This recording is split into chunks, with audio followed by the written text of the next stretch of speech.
63, and it's going to continue on to the exact nature of the wrong. Here we go.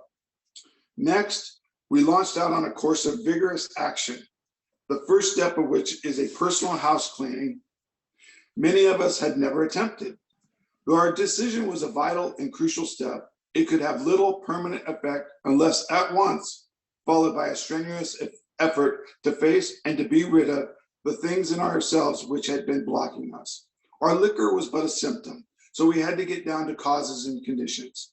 Therefore, we started upon a personal inventory. This was step 4. A business which takes no regular inventory usually goes broke. Taking a commercial inventory is a fact-finding and fact-facing process. It is an effort to discover the truth about our stock in trade.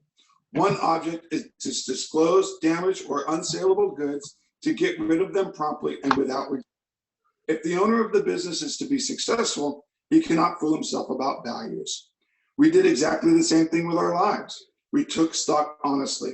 First, we searched out the flaws in our makeup which had caused our failure, being convinced that self manifested in various ways what has defeated us. We considered its common manifestations. There we go, Paul. That's going to get us started today, and let's have a great meeting. Yeah, well, Paul Alcoholic, hello everybody. Thanks for having us. And yeah, well, what's said is it's all in there. But I like to see the weird thing that he says we're going to start taking a personal inventory. Then he describes it as a business. So it's sort of strange. And then the idea of unsaleable goods, to be able to recognize that.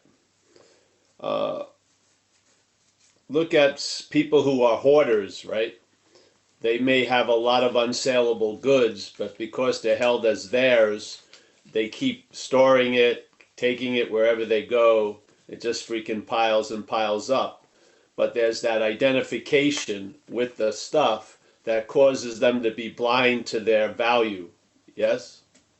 Someone else comes in and says, you don't need 50 corkscrews. Yes? One would do. Maybe another one, just in case you lost the first one.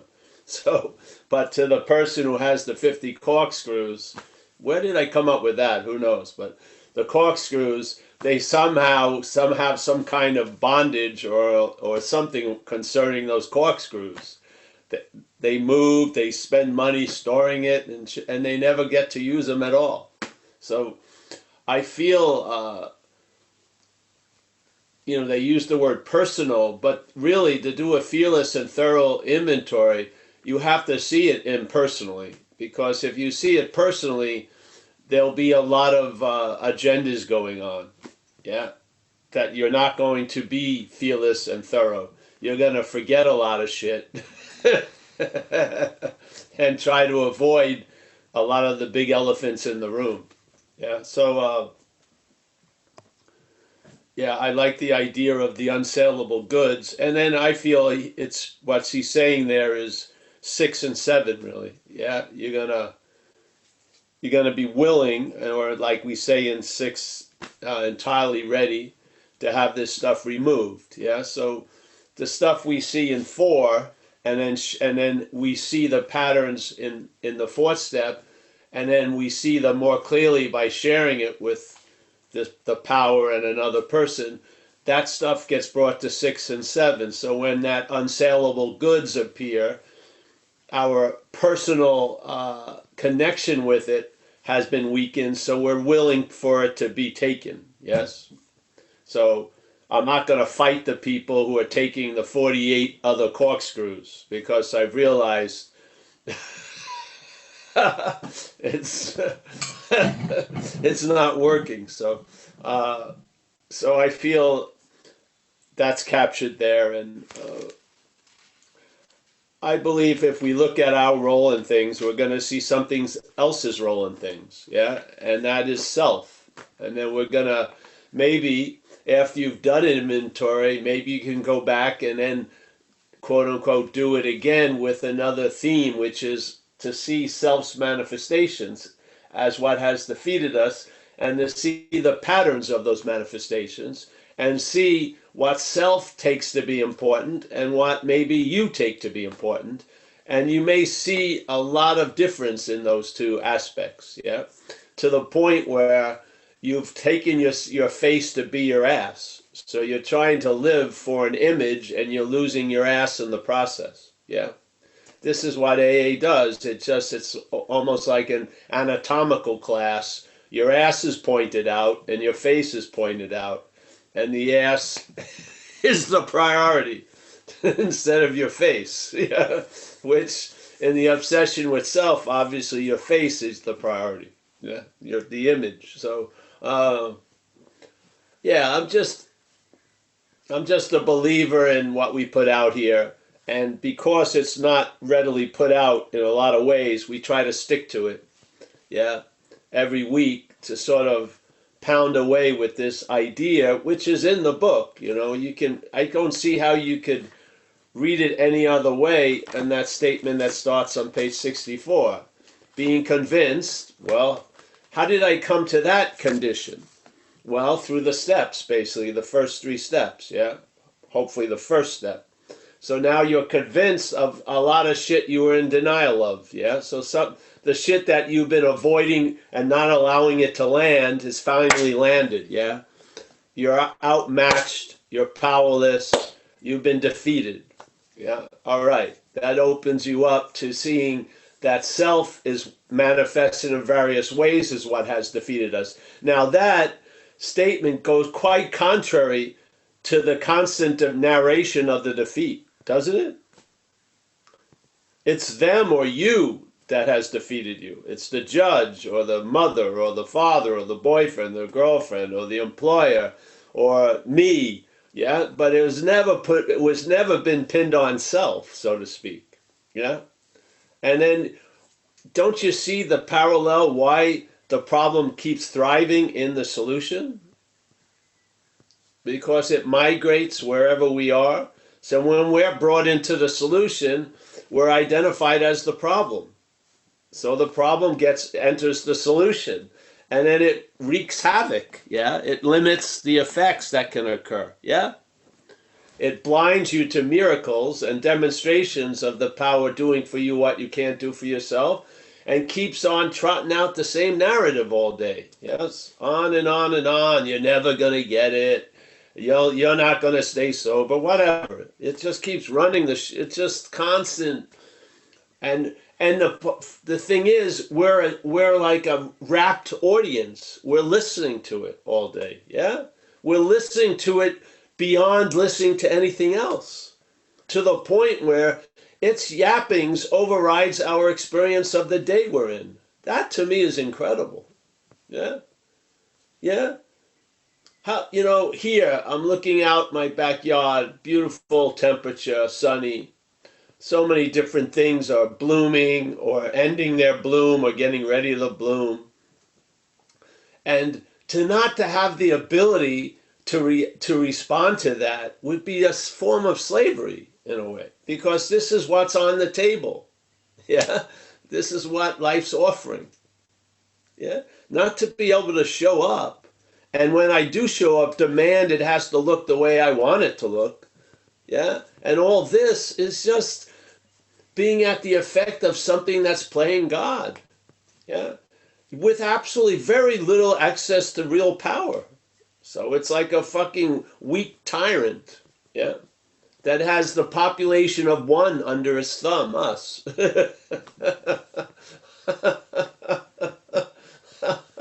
So, I mean, I really like to know, whatever I've come up with concerning the problem came from the relief of the problem. That's where it came from, yeah.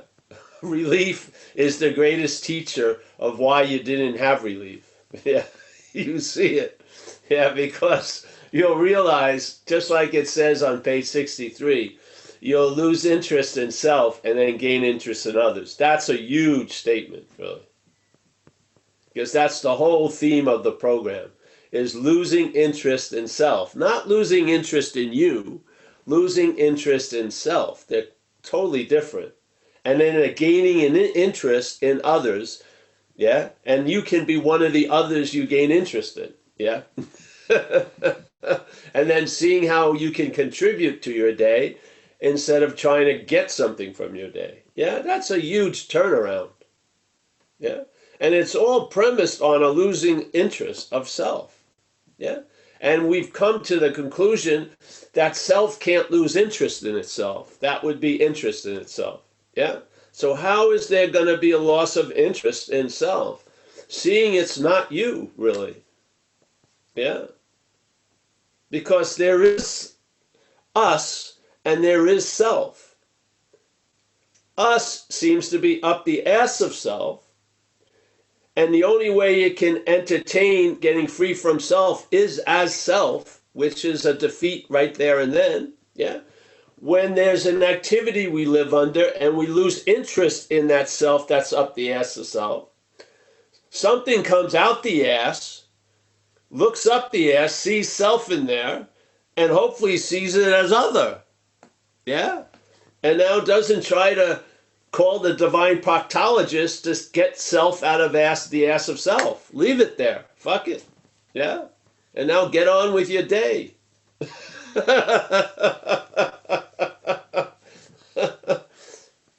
Yeah. So this is called freedom from the bondage of self. It didn't say freedom. Alcohol isn't even talked about in most of it. Yeah. Because they were very clear. Alcohol was just an when it's flowing, yeah, when all that shit's happening, it's incredibly influential. But when you stop drinking, you really see where the influence comes from, which is self, yeah? You get to see the root of the problem, which isn't liquid, yeah? Yeah, it's in the mind. And it alters our perceptions. It has us believing in a lot of shit that's not so, yeah? And living a life based on false assumptions constantly, yeah? How many days do you want to go like that? Yeah. So, yeah.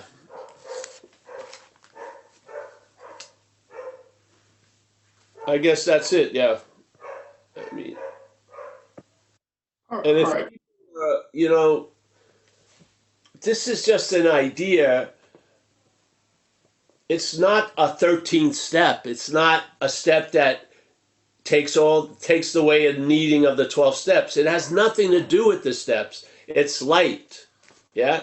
It's a clear diagnosis of the exact nature of the wrong, which I hope will lend itself to you as you go through the process of this design for living and this way of life. Yeah? Because I truly believe there isn't important to have the right diagnosis. Yeah. I had a problem. I remember when I got run over by the car years later, I had a big rod in my upper left leg, yeah, from my knee to my hip, and it went into the hip socket. And it was a huge rod holding the bone together. And it should have probably been taken out earlier, but I was running around like crazy. And then when I was moving, it would move. I could feel it, yes? And everything. And then but I was just going to avoid it at all costs. Then I got sober, and I was bluffed my way into work. And after about 10 months, I was painting the building I lived in. And I saw my knee was super swollen and hot, and I couldn't remember hitting it or anything, yeah? And then I realized, and then it was funny, when I got sober, it sort of sucked in a physical way, because I wasn't feeling well, yeah?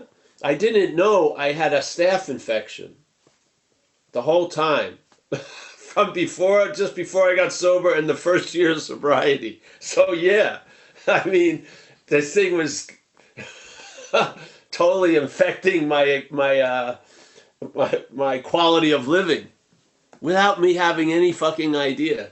So I go to the hospital, go to doctors, and they do all these tests, and they keep telling me they don't know what's going on. And then after a month, they realize you have staph. You can't leave the hospital. So the next morning they operated, and then they saw the colony of the staph living on that rod. So they scraped it completely, and then they irrigated it for 2 weeks, sitting in a hospital bed with antibiotics. Yeah. One day I bend over the bed, and one of the tubes is right out on the floor. It's not even going through my leg. and they didn't do the right thing. So 2 weeks later, they patch me up. They send me home. That night, my leg blows up again. Yeah. I got to go back in, and then they did the right thing, which is they took the freaking rod out. See? They scraped the staph, but they didn't take its fucking Petri dish out. Yes? What was causing the staph to be so, to proliferate was the rod, this foreign thing inside me. Yeah? Maybe because the cost and shit, they took the easier, softer way. We're just going to scrape it and just flood it with antibiotics, but it wasn't correct. So as soon as I left, it blew up because the rod, the same causes and conditions were there. Yes? This is the same thing with this, in a way. We're trying to scrape a lot of the shit that's growing on the exact nature of the wrong, trying to scrape it away, but the exact nature of the wrong is still active. Yeah? So it basically is very hospitable for the same shit that used to grow before. Maybe we don't have the drama of drinking and using and getting shot at and stuff, but we're super bummed out and we can't turn the channel off of K-Paul. Yeah? So let's get down to the exact nature of the wrong. Yeah? And who knows why those doctors, I felt it was because it cost too much money. Because it was obvious, you have the leg open, take the fucking rod out. Yeah? But no. They thought, no, this is going to work. It didn't. It didn't even last a few hours. Yeah? And then I had to go back in, say 2 more weeks there. And then 3 months every day get antibiotics. Weekends, I had to have a nurse come to the house. And weekdays, every day I drove to the hospital and sit in a chair with an IV to flood my body with antibiotics to kill the staph, so to speak. Yeah? This is called misdiagnosis. We see the problem, but we don't respond to it. Yeah? We clean up the edges. Yeah? So this is the proposition we're offering. I humbly believe that alcoholism thrives on obsession with self. Yeah? Alcoholism finds a home when there's an obsession with self going on. Yeah? Doesn't do it to everyone, but it does this to a certain strain of folk like us, where it takes us down an extreme path of trying to get out of self as self, using drugs and alcohol and whatever. Yeah? And it leaves a lot of destruction and catastrophe for ourselves and others. Yes? So it sticks out like a sore thumb. But if you trace it back, the alcoholism has to feed off of something, and it's the identification as self. That's the root of the problem, in a way. Yes? One of its manifestations is alcoholism, but what's the root isn't alcoholism. Because a lot of us are not drinking and using, yeah? But we're still being freaking driven crazy by the head. The head hasn't gotten the message that I'm sober. It got the message you're not drinking and using. So we're just offering this idea. It's not a replacement for anything. It's not a threat to anything. It's just another possibility that I feel, combined with the way of life of recovery and this design for living, it can have a very, very, very profound impact on the person or persons that see it this way, based on my own experience. Yeah? So, there you go. Yeah. Alcoholism has to live off of something, isn't it? Alcoholism is an amplification of things. Yeah? It takes it takes what's going on and amplifies certain qualities like seeing resentments, vengeance, vindictiveness, fucking sense of entitlement, terminal uniqueness. All these things grow to a much larger fashion, which are attributes of obsession with self, yes? With alcoholism. It's like miracle grow on obsession with self. So you scrape that rod, yeah, you flood it with a lot of stuff, it ain't gonna change anything dramatically because the rod is the housing, is the home for the staff to live on. Yeah? Yeah? To get rid of alcoholism, you gotta get rid of the house it lives in a sense. You've gotta see something about it, or it's just gonna keep coming back. Yeah?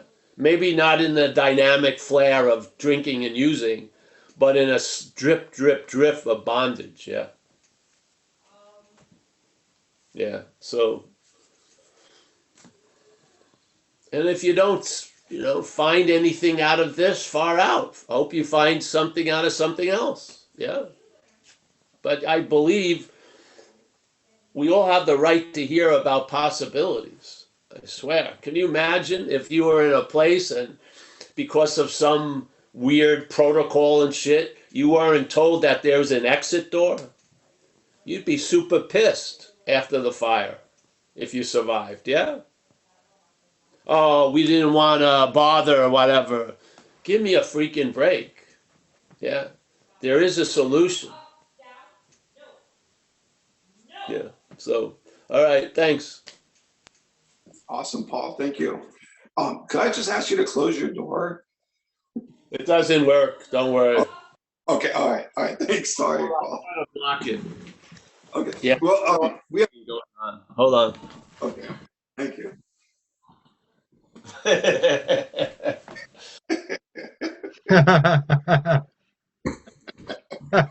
That's going to do it. Jeez. Yeah. A pillow. It won't come in. Down. I can move, but it's part of it. It's part of the event. Yeah. Absolutely, Paul. I appreciate you. Thank you. And we have a first question coming up from Elio. Elio? Yeah. My name's Eligio.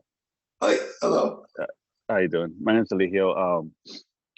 So I don't know. This is my first time with these meetings. So I don't know what's involved or we share or not. But okay. The problem is that right now the problem is that my son this morning told me to go fuck myself, and because I'm telling him a no, I'm giving him a no when he wants a yes, and he wants a yes. He's 19 years old. He's an adult because he's obsessed with himself, but he doesn't even acknowledge it. He doesn't care. He doesn't see it like most people or whatever. So then that makes me feel like shit. So then I don't know what to do with it. So, but I'm gonna steal that one. I'm gonna steal something from you. When I'm losing my ass, remember that I'm putting my face on my ass, and I'm thinking I'm losing my face when it's just my ass being lost. I like it. Thank you. Thank you. You're welcome. And listen, also, after the meeting, people stay around. And then, because sometimes there's some relief in sharing it with other people who've experienced that stuff. Yes? So take advantage of the meeting after the meeting. Yeah? Yeah. That was great. Thank you, Leo. Next up, we have Connor. Connor, I'm going to ask you to unmute. There we go.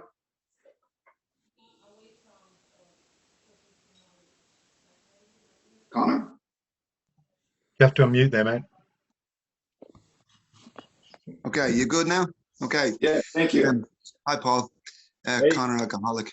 I like listening to your words, and sometimes when I I'm looking for freedom from the tyranny of self, right? And doing it through self-observation, sort of without judgment, you know what I mean? And that seems to be going fine, but I still find that sometimes I'm affected in my daily life through dark forces in my personality or my conditioning or of myself, like that I'm not even aware of, and it comes out in my behavior sometimes. I'd like to hear your take on that, on how you continually deal with like your self-observation, and when you find sometimes your conditioning just gets you into falling short, Well, that's when you fall part of short through your conditioning. yeah, Connor, that's part of the process, though. When you've been habitually tied to a failed system, and you start moving towards a working system, there are going to be these observations. So this is where you make amends and stuff. Yes, this is where you bring up the stuff that shows up that seem to be dark forces in you to step 6 and 7, and you ask that power, and you're entirely ready for that power to reconfigure. Hold on. To reconfigure this stuff you're noticing. Yes, this is the part of the process. Yeah, perhaps there's a better way. So you're on that better way. You're moving, let's say, towards the light and away from the other. And this is what occurs. It's not always smooth sailing, but in time you'll see and you'll have a sense that you're in good hands, which makes a lot of it much easier to travel through. Yeah. Who wants to hear like they're a fraud or they're a fucking this or that? No one does, in a way. But you get over this and you start learning that you can face life successfully, and you take everything that happens to the steps. You'll see that one or more than one has a lot to do with what you think is happening. Yeah.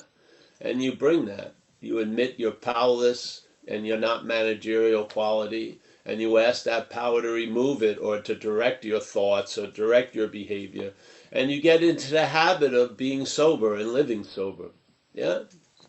So I would say the force of your life is going in one direction, and there's episodes where the old direction seems to flare up. Yeah? In the bigger picture, I think the migration is probably going well. Yeah. Okay.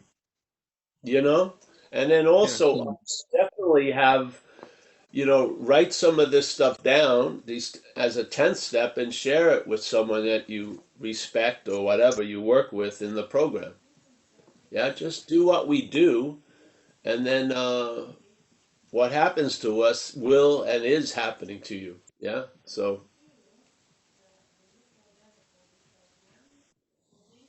Yeah, cool. Yeah, that's sort of like, I don't have any sort of lack of faith. Like, I'm convinced completely, you know what I mean? There's no lack of faith there, Um, but still, sometimes, unbeknownst to myself, that, I do things that are sort of uncharacteristic, you know what I mean? Well, not uncharacteristic, because that's me, yeah, yeah. yes. Well, this is what that stuff, when that stuff arises, I like to get it when it's arising, but even after the fact, that's in the field of step 6 and 7, yeah. Yeah, Plus, a lot of times where it says in a vision for us, this power is going to constantly reveal to us. A lot of what it revealed in my experience is what I'm not, yeah. So I bring that to step 6 and 7. It's sort of like a rope that's been pre-tied, let's say, into a noose. So when I recognize that noose getting set up, I surrender that rope to the higher power, and the rope reconfigures the noose and puts it to better use. Yeah, that's sort of how I see it. yeah. So yeah, Okay, these cool. old behaviors have momentum because they've been habits. In Indian philosophy, they call them samskaras, deep mental grooves, Well, they play themselves out for a while, but you'll see they weaken over time because recovery progresses. Yeah, yeah. I had some I've shared before.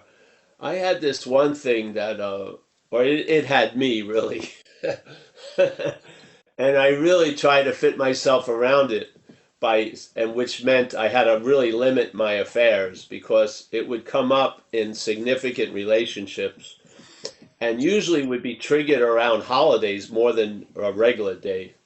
And I would get paranoid about the person I was with's intentions. I'd project my own thinking into them and believe they were thinking about me like I was thinking about me.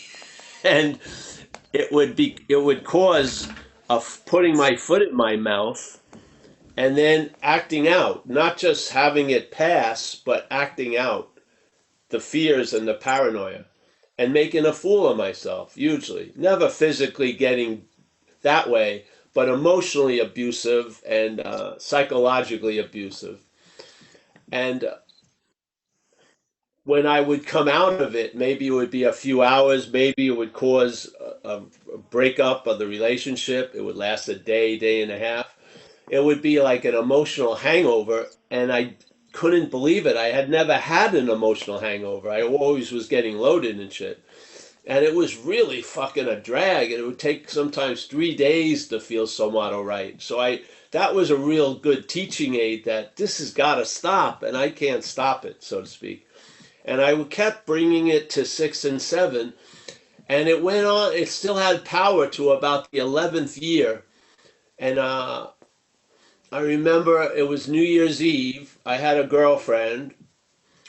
I was acting out. I went down to the car with this big huff that I was leaving with no intention of leaving. I got to the car, called her right back up for round two. I wanted to rush back up to the apartment, make another ass of myself. I got up there to let the whole thing go fire, and then something did something for me I couldn't do for myself. It shut me up, yeah, and the acting out stopped. And it was the first time this storm had been interrupted, truly, in my life, yeah. It was incredible. I had given up all hope, and I was basically coming to one conclusion. I can't have a relationship with a person I really love. That was basically, I was coming to that conclusion because of this acting out. And that's a pretty bad solution, but that was it looked like the only one that was going to work. And then something just took the volume out of it and the fucking rage of it out of it.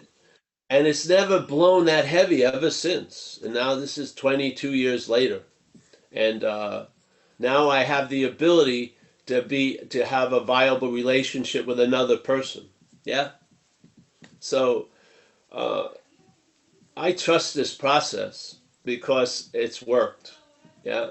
And I try to lend that trust to others who may not be trusting it because you're under the same guidance and you're in the same process I've been in.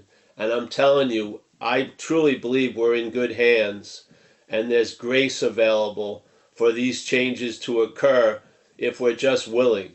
A little bit of willingness. Yeah. And when someone tells you that you're not willing, that's not you.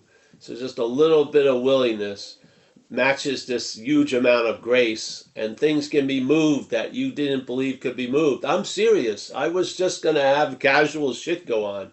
I could not believe I could ever. It would not come up if I didn't really, really like the person. It was a very weird thing. So, and I've seen that change. Yeah. So I really love the statement, trust the process. And for people that have been under the process, it doesn't stay as trust, it's faith, because it works. Yeah. This process works. It's not a false advertising campaign. It actually works. Yeah. That which you cannot believe can occur through you, but you not as the doer of it. Yeah. So thanks for the share, Connor. Cool. Thanks, Paul. Hey, Paul, I'm stepping in for Mike. I want to ask you something about a thought that I had. Not your thought. No, no, it's not. None of it is. None of it is. But anyway, I'm going to say it.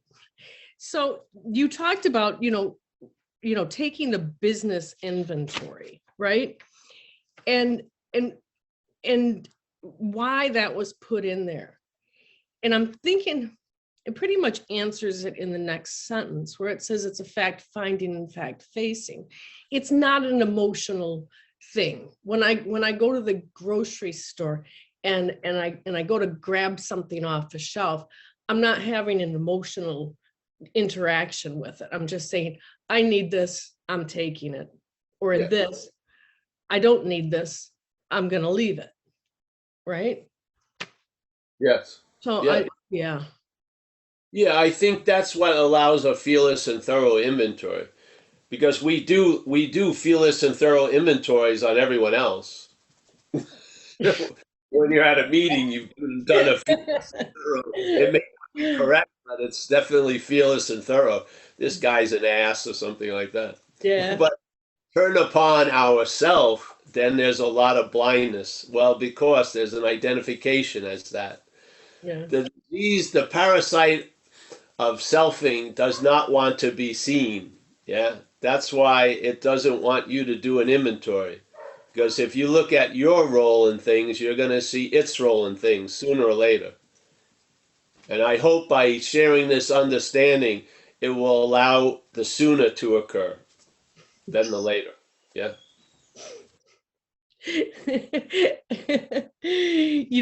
A few months ago, I said to my sponsor, I said, you know what? Why should I do this inventory? Why should I go to what started this fire to try and put it out? And what you said just brought that up to me. It's Because like, that's another story it's telling me. you see it as other. Yeah. Yeah. Because if you see it as other, a possibility that's being withheld from us becomes available, that you can be free from it. Mhm. You cannot be free as it. We've tried many, many, many, many ways. The freedom is from it, yeah? And how it can be from it is recognizing it's not you.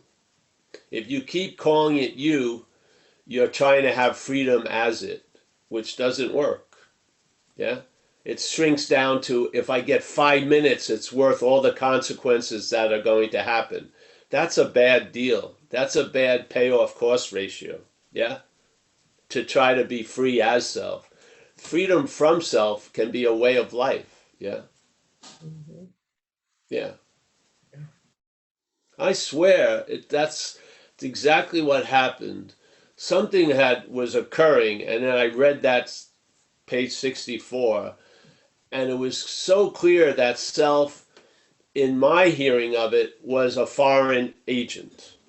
It was like a virus or something, or a pathogen or a parasitical movement. Yeah, I saw it as other, and as soon as I saw it as other, a possibility dawned on me. Hey, I can be free from it. That's what happened. And then I had a flashback looking over all the years of living in a second, and it showed me the theme that I'd been trying to get out of me as me most of my life. Yeah. I was trying to get out of self as self. That's why nothing freaking really worked. Yeah. I didn't know that. It was very incredibly enlightening information, because I believed it was something was faulty in me. Yeah. Yeah. That I can't get it. But no, it's not. That's not the fact in my experience. The fact is, I'm in the act of being identified as that which I want to get out of. How's that going to work? Yeah. So I'm hoping, I figure this thing works, this idea, because I've seen it in a lot of people's faces when they get it. Yeah. Just keep on putting out the information.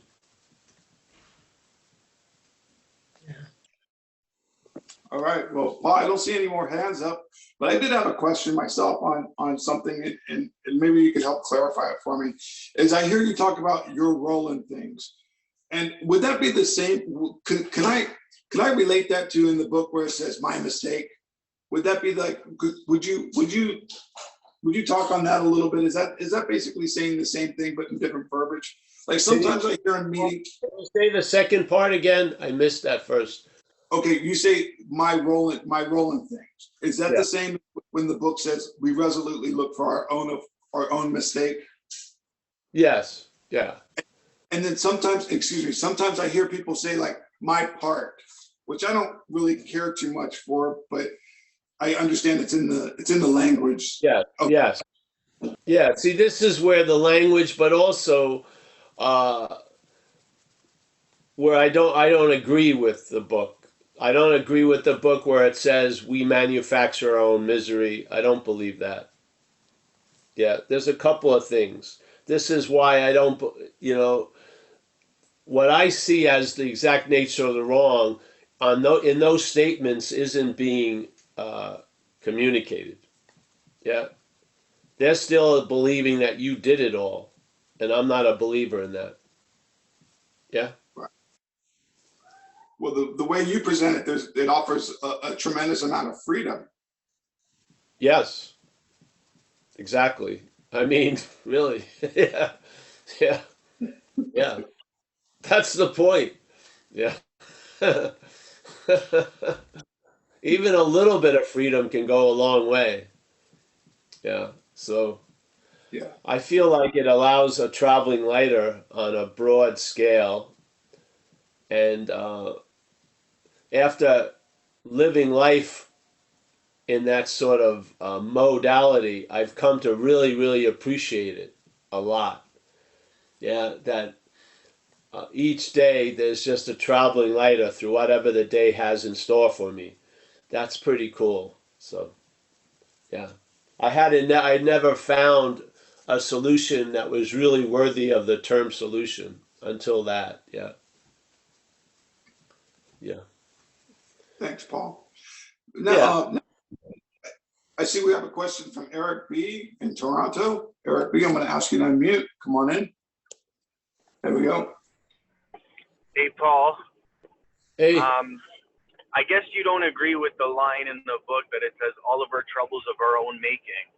no, I don't. I don't agree with that. No,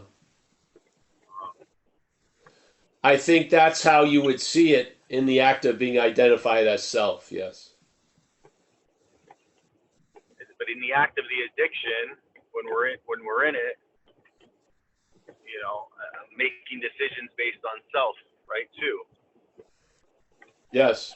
See, the thing is, that's the language, but based on self, you're not making the decision. Self is. So this, again, is an ownership of shit you don't own, or an identification as the one that's making the decision. I wouldn't say you're making a decision based on self. I think the decisions are being made by self in a sense. Yeah. Yeah. And That's all. I mean, when I read the book and I come to those points, I feel like the influence of the program hadn't had enough time to bring them to that point. Yeah. They only had a few years of sobriety, and they were trying to be of help to the fucking hopeless variety of people. Yeah. I believe other people, that idea that was offered in AA has gone farther. They've seen more about what's happening. Yeah. Yeah, that's all. I mean, everything, the design for living is incredible. Any person who would ever follow this way of life would probably come out better. But because it's been pigeonholed as only for alcoholics or addicts, the effect it has is severely limited. Yeah, it would be nice if just quote unquote normal people could access it and be motivated to use it. But this is what happens. Yeah, the self. I really believe. See, if it has a parasitical nature, the relationship inside of you isn't win-win. It's win-lose. Yeah, and you're the loser. Yeah, it's not like a win-win kumbaya event. The parasite is living through you. You're not. It's not sharing the situation. It's not. It's dominating. Yeah, it's come to a point where it's outsized. Yeah, and it's running the freaking show. It's playing God, like it says in page 63. Quit playing God. It doesn't work. Well, if you're identified as that which is playing God, it will be that which is playing God that will try to quit playing God, which is playing God ad infinitum. Where how can that which is playing God quit playing God? It just goes on and on. So you see the futility of self trying to get out of self. Hallelujah. That's the whole point. So that there's a surrender. Yeah, and then you have the experience that you're placed in a position of neutrality. You didn't fucking strive to arrive at that point of neutrality. You're placed there. Something has done for us what we couldn't do for ourselves. No human power could get us sober or really keep us sober, but something does, yeah? So this is a reliance on whatever you want to call it, higher power spirit program. It doesn't turn into a self-reliance program, yeah? When you get better, it doesn't. So there you go. I want to know your definition on the words thought life. Thought life? Yeah. I would just say the occupying activity in the head, the stream of, call and response that goes on.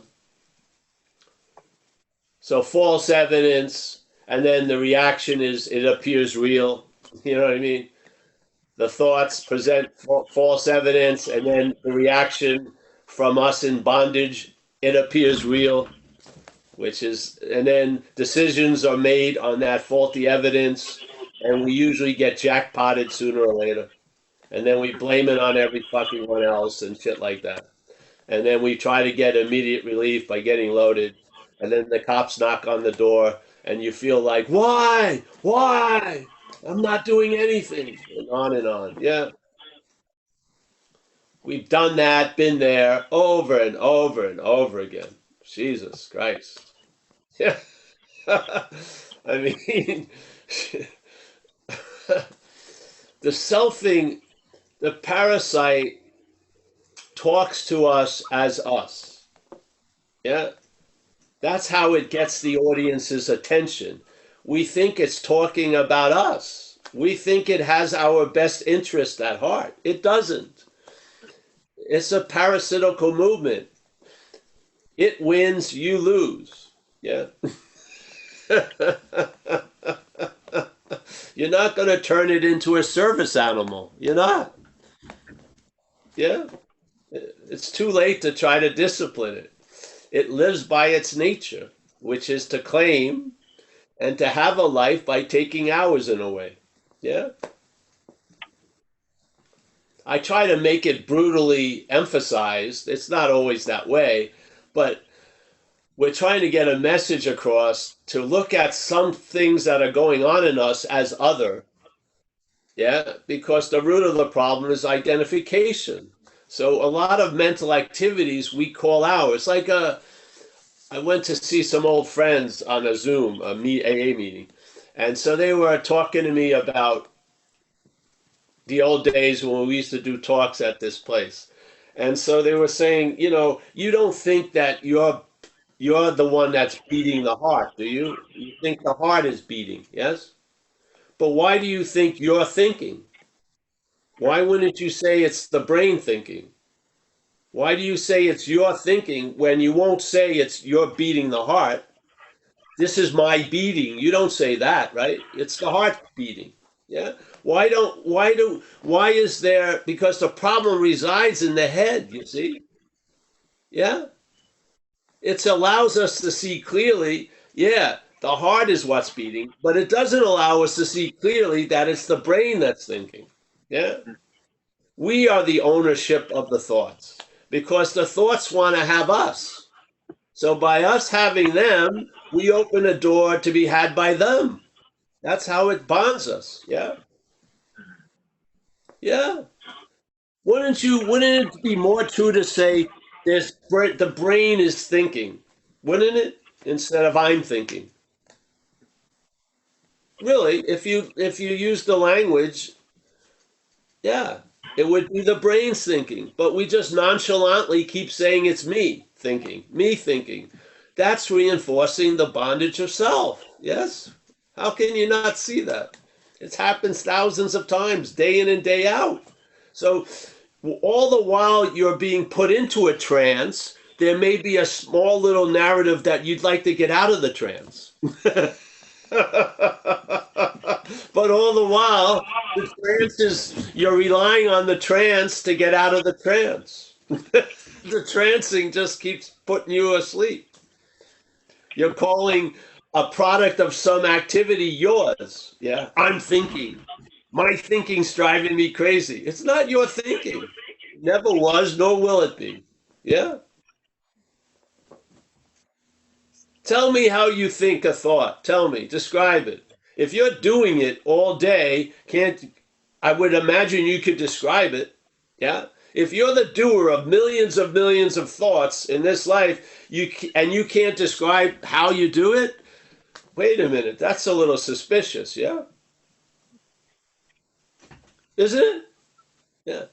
I turned on this machine millions and millions of times. Oh, Paul, describe how you turn on the machine. I have no idea. I guess you don't have anything to do with the machine getting turned on.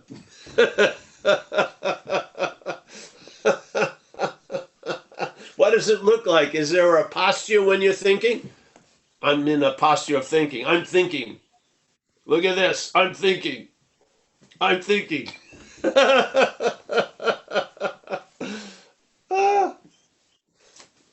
We're believing so much shit as if it's true. You don't realize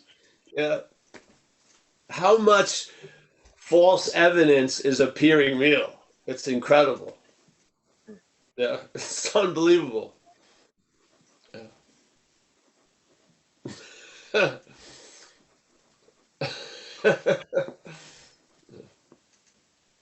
Well, yeah. Thanks, Paul. Yeah. I don't know where we were with that, but yeah. Oh, that's awesome, Paul. We're See, right I where do not believe that we are the cause of we're the problem. I don't believe it. I'd say we're identified as the problem for sure. Yeah. But I don't believe we're the problem. How could have this happened if we were? Wouldn't the problem stay the problem if it's the problem? Yeah. It sure seems like it's changed a whole lot. Yeah.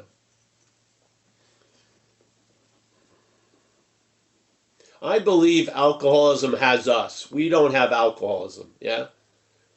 I believe thoughts have us. I believe resentments have us. This whole idea that I have a resentment or I have this is a sense of false ownership. That's another link to the bondage of self. Yeah. Does it feel like when you're in active alcoholism, do you feel like, oh, I have alcoholism? I'm walking around today. It's getting a little unruly. No, it feels like it has you. Yeah, doesn't it? That's how it felt with me. I feel like I'm possessed.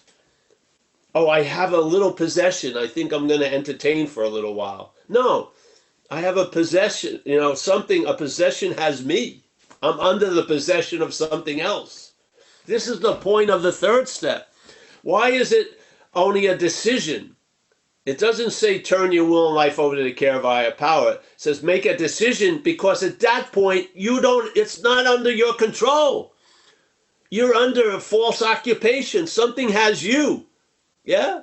You can't turn your will and life over because your will and life has been taken over already by something else. So you have to make a decision for that to occur. And then we do the working steps to do what? To diminish the influence of the problem so that we can have the living solution of the third step. Yeah. If this was us, we would just turn your will in life. Let's go. Turn it over right now. You can't. Something's occupying you.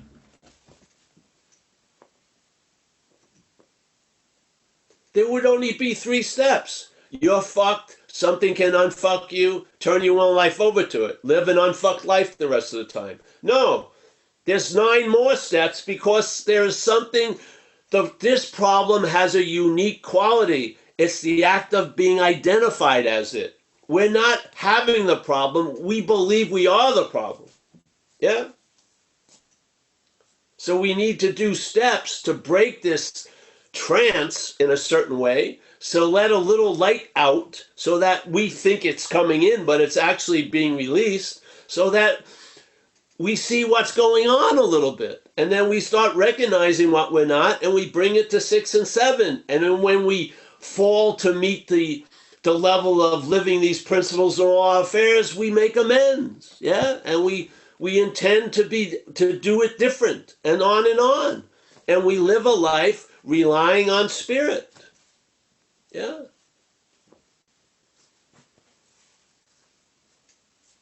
Yeah. And then the thought, whatever that thing said, the thought form or whatever, is put in a more subordinate position, not the dominant fucking thing. Yeah. And then we live by intuition and sudden realizations, yes, and ahas. Yeah, yeah. And then thoughts hopefully become more of a comedy resource than a fucking newscast, yeah. Seriously. So, yeah. All right. All right, well, Gabe, you had a hand up. I see you took your hand down. I don't know if the question was answered or just what, if you, okay, yeah, Gabe, come on in. Let me ask you to unmute. There you go. Yeah. Hi, Gabe, alcoholic.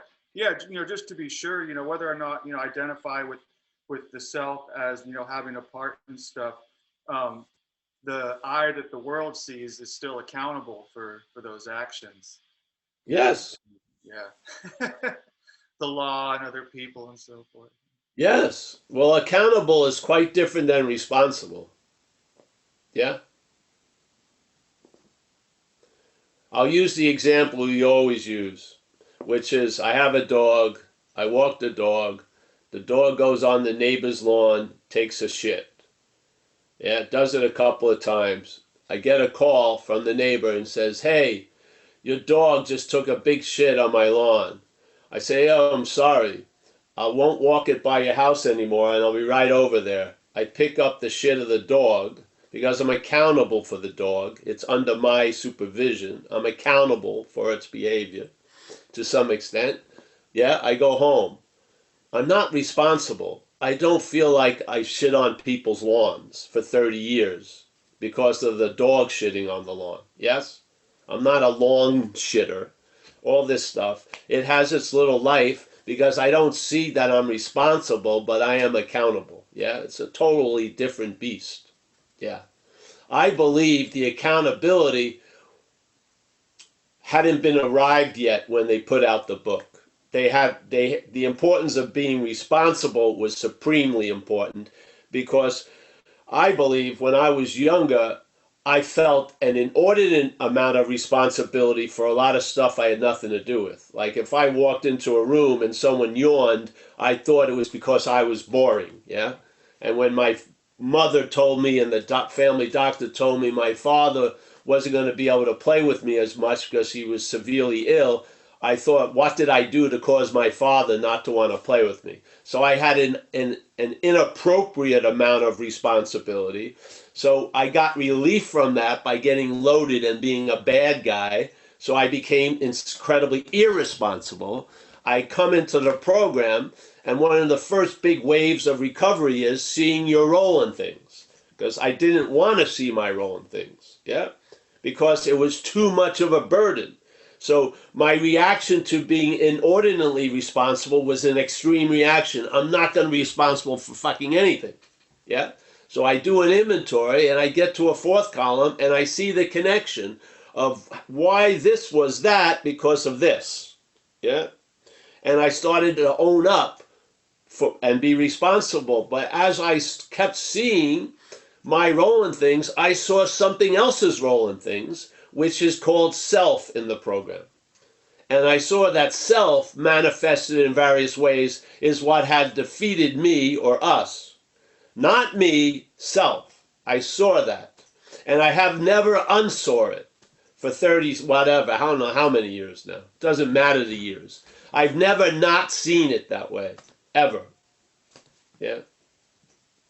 So I recognize there's something going on while I'm doing shit that's doing a lot of shit.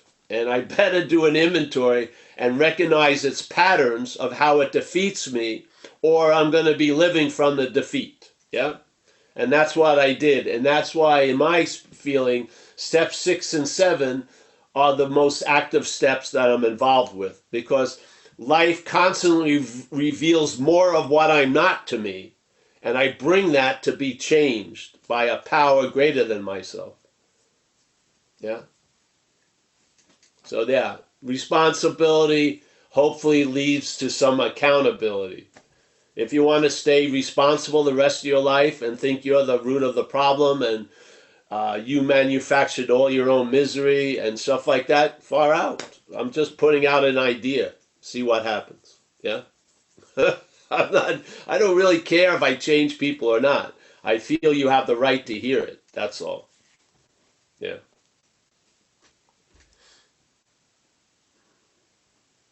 Yeah, this is a big one, the responsibility thing. Yeah.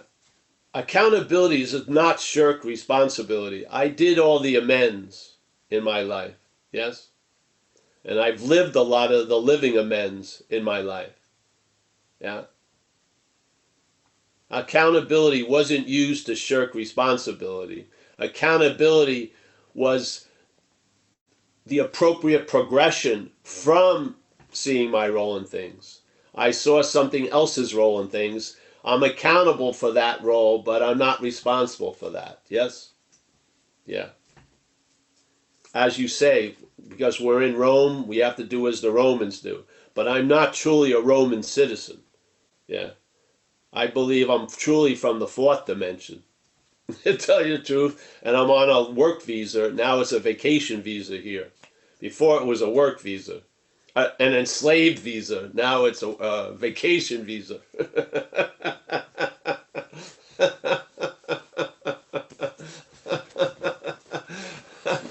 And you're never going to convince me I'm of the third dimension. So don't try it. And you're never going to convince me that I did all that shit that was done under the influence. You're not. It's just ridiculous. Who would have come up with a decision to get on all fours and look in a rug for anything that you can imagine as a particle of cocaine, and then actually believe it and put it in your arm through an injection? Yeah, you're gonna tell me I did that? Give me a break.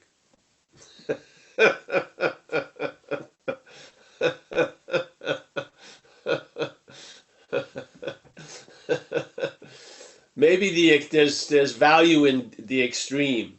When you've gone so extremely in decisions based on self, it's gonna show you that something else is living through you, man, I feel.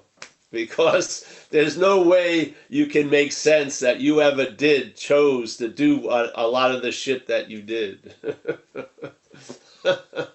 Yeah. Yeah. Maybe you could see that when you drop the wine on the white rug.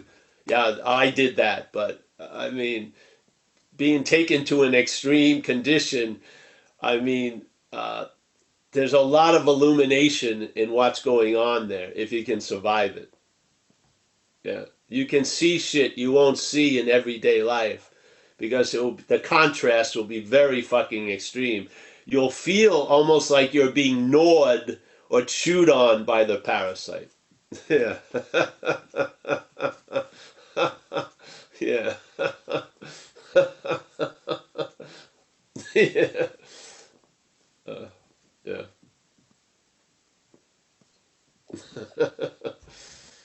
I see it in others now, you know. I see it in others being devoured by something that's not of them. Yeah, being devoured by it with no understanding what's going on, none at all.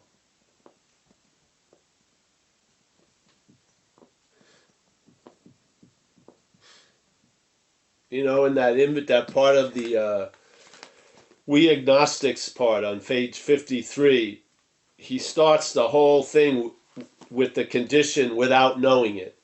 Yeah, that's a lot of times. That's where we find ourselves with active addiction and without knowing it. We have no idea what's going on, do we? We have a lot of ideas what's going on. None of them are close to what's happening. Yeah.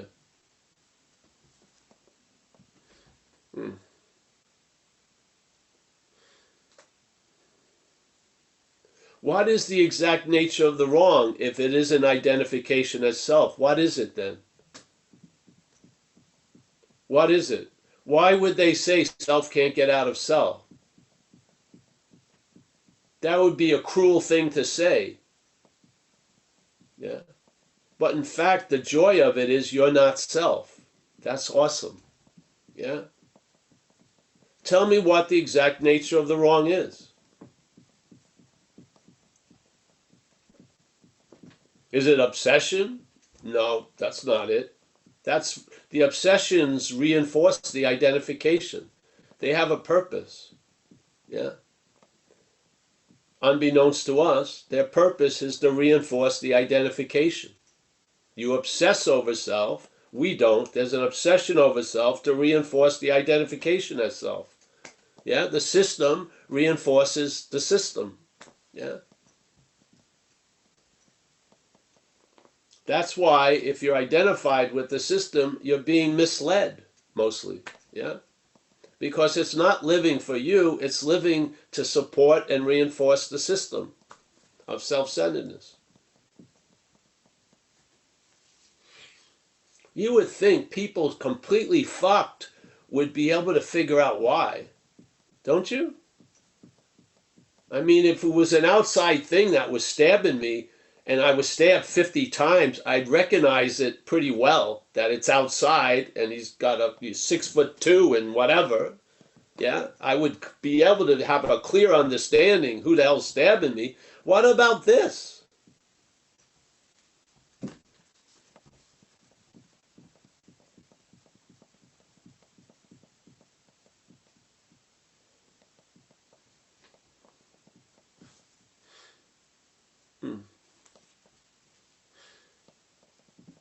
Do you believe you actually are at causes and conditions? Do you? Or are you at effects and circumstances? Yeah.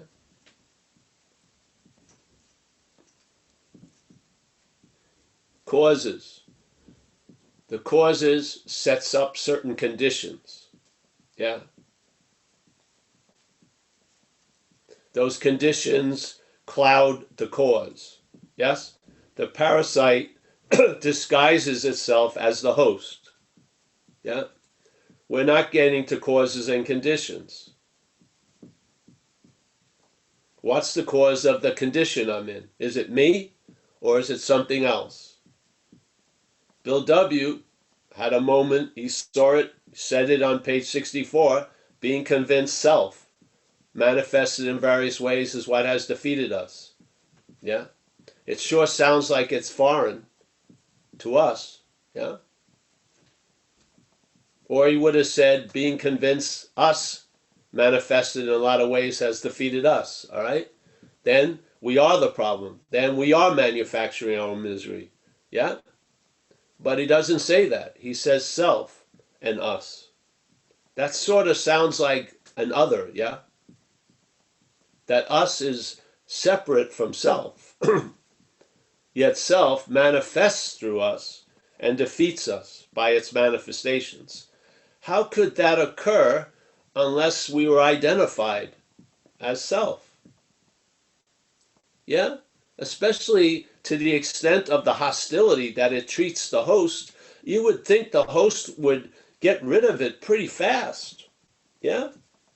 But the host doesn't see it as anything other than the host. So how can it get rid of it? Yeah? How far can you throw yourself? You can't. Yeah? You can't lift yourself up and throw it. You can't abandon you because you're you. Yeah? If you abandon you, you're still there after the abandonment. But you can abandon self because you're not you. You're not self. Yeah? You can abandon it. Well, what does it look like to abandon self? It looks like a loss of interest in self. That's what it looks like. Yeah? A loss of interest in it.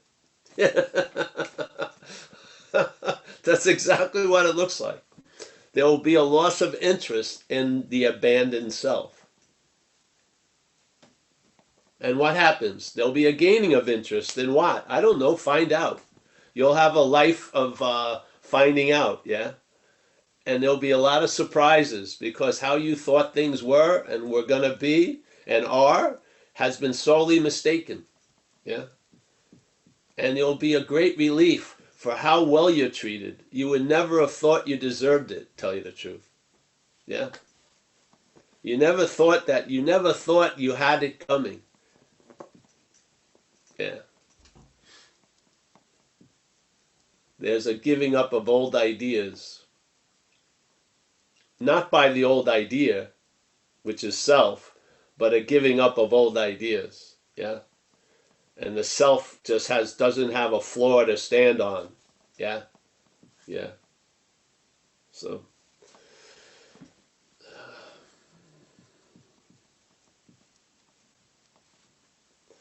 all right, Mike, or anyone, whatever.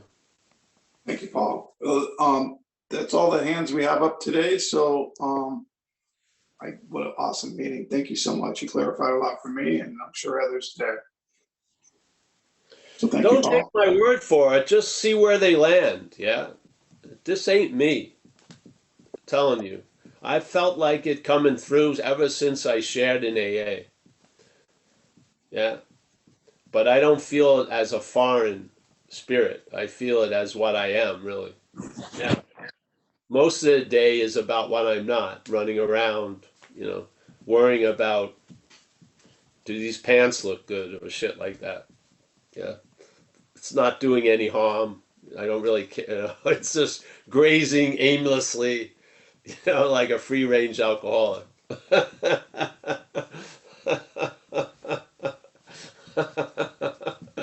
But these ideas were not of my own making. Things came through and I've seen things. Yeah. And I try to embellish it so that maybe by the contrast, you can get a picture of it, because its root of longevity in us is based on we're identified as it. Seriously. It really is. We're giving it life. Yeah, we are. It doesn't have a life of its own, really. It needs ours. Yeah, I'd much rather have that life given over to the higher power and to be directed by that spirit than self. Yeah, I would.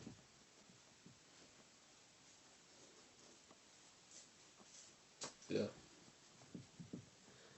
All right. Thanks, guys. Thank you, everyone. I'm going to say hello and goodbye to everybody. Yeah. Steve, nice to see you. Sticking with us. Fantastic. Appreciate you here. Rob Farr, as always. Great pleasure. We got Gabe. Nice to see you, Gabe. Thanks for the question today. Paul, always. You can wear t-shirts soon, Paul. Don't worry. Yeah. Don't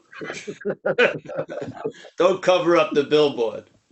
All right. We got Maiko, from the UK, fantastic. We got Mike from San Francisco. He's the organizing principal of Zen Bitch Slap.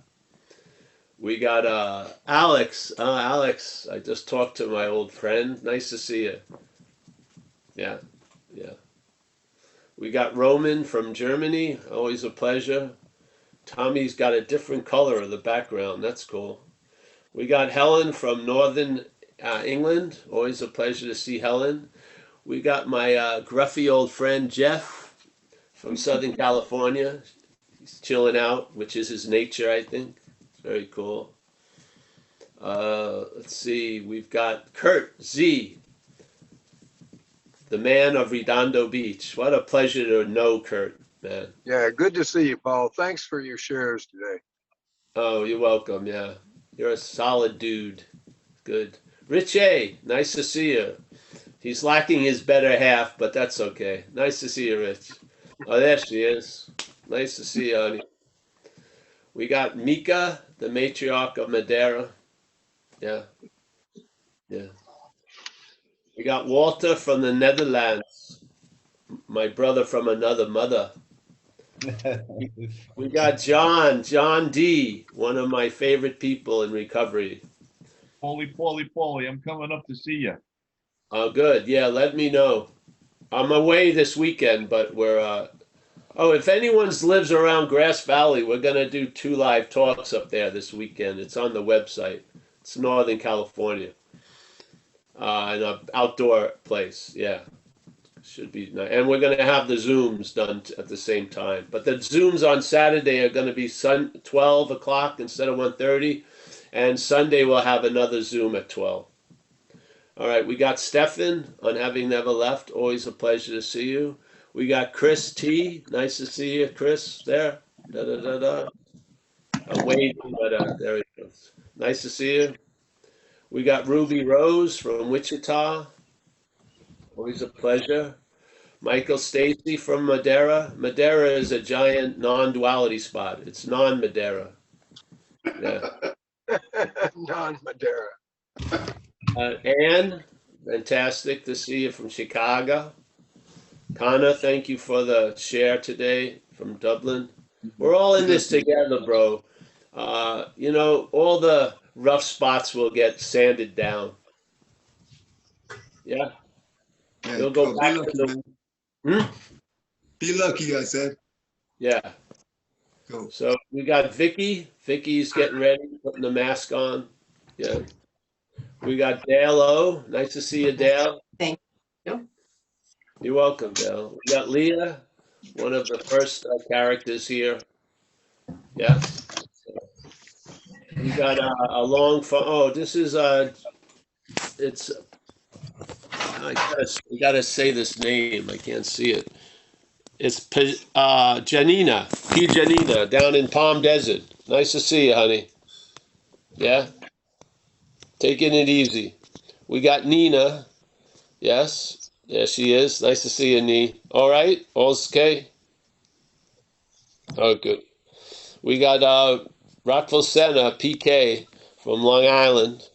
Hey, thanks, Paul, man. Who would have thought, man, that like a meeting like this with the squares would give us maybe what we were looking for when we were drinking. And I love what you said, you know, try it on, see how it works. It's amazing stuff. I love it, man. And I appreciate it. Thank you so much, my man. Thank you, my friend. Thank you. When I come back east, I'll let you know. I usually go to Dover, New Jersey, so to do some talks all around there. Yeah. We got Jess from Ireland. There she is. She's what a beautiful view. She's gazing into a bright future. Yeah, very nice. Malcon, there he is, the main man. Malcon is he's behind the empire, the Zen Bitch Slap empire. We got Eric B from Toronto. It's a little cold there today, eh, Eric? You got your insulated jacket? Yeah. Kaiser from Los Angeles. Oh yeah, rainy? Yeah, very rainy. You'll be out here soon. We're gonna get you out here. Oh yeah. been going to Toronto for about 13 years, 14 years or something. Yeah, I go there a lot. Kaiser from Los Angeles now. Nice to see you. Yeah, driving some very important people. Maybe, maybe not. All right, we got Maggie, always Maggie. Yes. And that's it, I think. Let's go back to the first square. I think I get everybody. Hey, listen, yeah. Let's not take ourselves too seriously today. Yoo-hoo. Yeah. See you, Mike. Adios. Alex, see you. Take it easy there. Yeah. Bye, Paul. Thank you.